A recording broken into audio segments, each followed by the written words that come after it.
Tema 9, benda-benda di sekitar kita.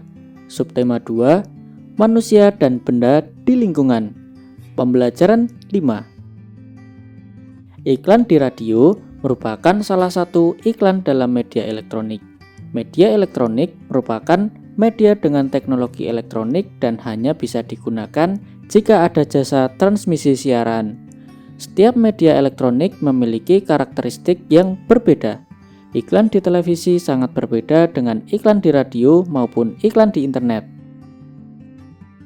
Berikut unsur-unsur yang ada dalam iklan televisi, iklan radio, dan iklan internet.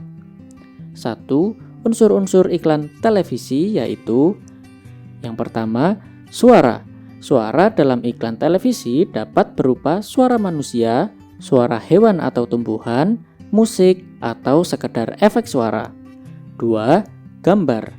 Gambar dapat berupa produk yang ditawarkan atau dapat berupa orang yang menggunakan produk tersebut.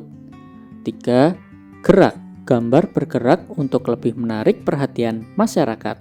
4. Tulisan. Tulisan yang singkat dan mudah terlihat sebagai penjelasan dari produk. Unsur-unsur yang selanjutnya yaitu unsur-unsur iklan radio. Unsur-unsur iklan radio yaitu: iklan radio hanya terdiri dari satu unsur saja, yaitu suara. Suara tersebut dapat berupa suara atau kata-kata manusia yang teratur, musik, dan efek suara atau suara-suara yang tidak beraturan maupun efek suara alam. Unsur-unsur yang selanjutnya yaitu unsur-unsur iklan internet. Unsur-unsur iklan internet antara lain: yang pertama, suara. Iklan di internet dapat berupa video yang memiliki unsur suara. Yang kedua, gambar. Gambar dapat berupa produk yang ditawarkan atau dapat berupa orang yang menggunakan produk tersebut. 3. Tulisan. Tulisan yang singkat dan mudah terlihat sebagai penjelasan dari produk. 4. Gerak. Baik gambar maupun tulisan dalam iklan di internet semuanya bergerak. Gambar gerak dalam iklan di internet dapat berupa video atau animasi. Ciri-ciri bahasa iklan elektronik sebenarnya tidak jauh berbeda dengan iklan di media cetak, yaitu: 1. Komunikatif, 2. Informatif, 3. Mudah dimengerti dan diingat masyarakat, 4. Menarik perhatian, dan 5. Mengajak penonton untuk membeli atau menggunakan barang atau jasa yang ditawarkan. Amatilah salah satu iklan di internet berikut ini. Iklan tersebut berisi penawaran kain batik jumputan. Apakah yang dimaksud batik jumputan? Ayo simak penjelasan berikut ini. Mengenal batik jumputan. Salah satu karya seni rupa daerah adalah batik jumputan. Batik jumputan atau sering disebut juga dengan batik ikat celup adalah kain batik yang menggunakan motif hias jumputan. Motif hias jumputan banyak dijumpai pada motif hias kain pelangi. Motif hias kain pelangi adalah kain yang dihiasi dengan motif hias jumputan. Motif hias jumputan banyak digunakan pada benda pakai seperti selendang atau sampur, kain, taplak meja, dan lain-lain.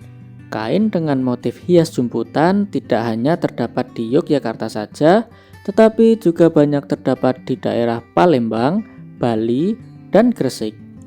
Pernahkah kamu melihat batik jumputan selain pada gambar di atas? Bagaimana cara membuat batik jumputan? Berikut ini cara membuat batik jumputan. Berlatih membuat batik jumputan. Ayo berlatih membuat batik jumputan dengan memperhatikan langkah-langkahnya.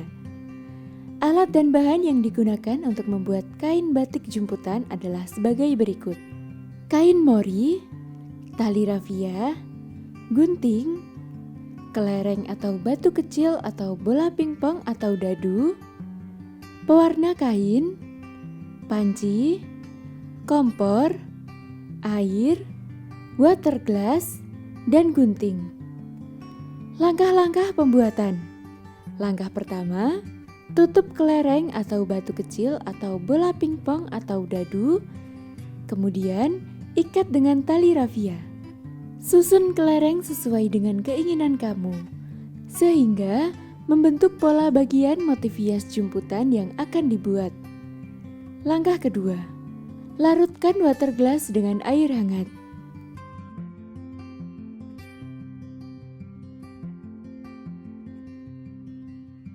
Langkah ketiga, berikan pewarna kain agar zat pewarna meresap. Langkah keempat, agar mendapatkan hasil yang bagus, kita bisa memberi beberapa kali pewarnaan pada kain.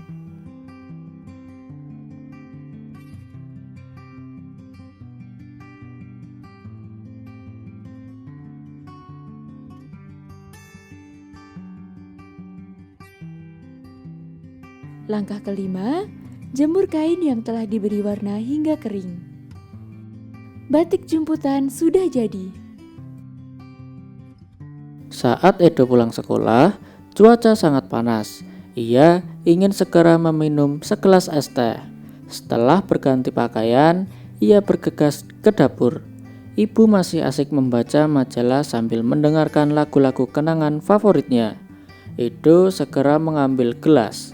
Dimasukkannya sesendok gula pasir, lalu sekantung teh celup, dan terakhir ditambahkan air panas. Edo mengaduknya hingga gula terlarut dan terbentuklah teh manis yang hangat.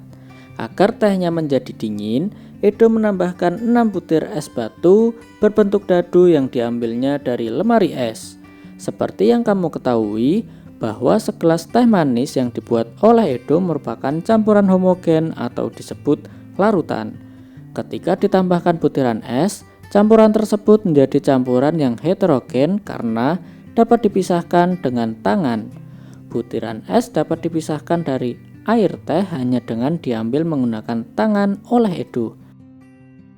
Nah, dari pembelajaran ini, apakah anak-anak sudah paham dengan materi yang disampaikan? Jika mengalami kesulitan, kamu dapat menanyakan kepada orang tuamu. Tetap semangat dan rajin belajar ya.